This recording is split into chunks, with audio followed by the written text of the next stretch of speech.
राम राम मंडळी, हे चाललेलं आहे काम तारा ओढायचं आणि वरती ही टावर लाईन फुल इंडक्शन आणती. हे बघा शॉर्ट केलेलं आहे, इथे शॉर्ट रॉड टाकली लाईनला खाली आर्थिंग दिलेली, तरी पण हात लावून नाही देत वर.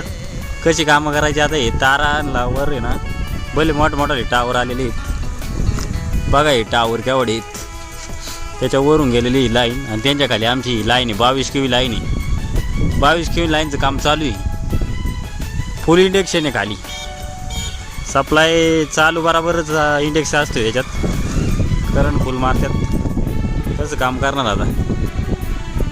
तरी पण काम करून ओके झालेलं आहे. आता हे तारा ओढून काढलेले आहे आम्ही आता इकडं, आणि इथून पाठीमागं 4-5 पोलवरची लाईन आहे आणि वरती खूप मोठं इंडक्शनचं टावर आहे. बघा तो टावर केवढं आहे, आणि वरती मोबाईल बघतोय. धन्यवाद, असंच राहू द्या, अडचण नाही.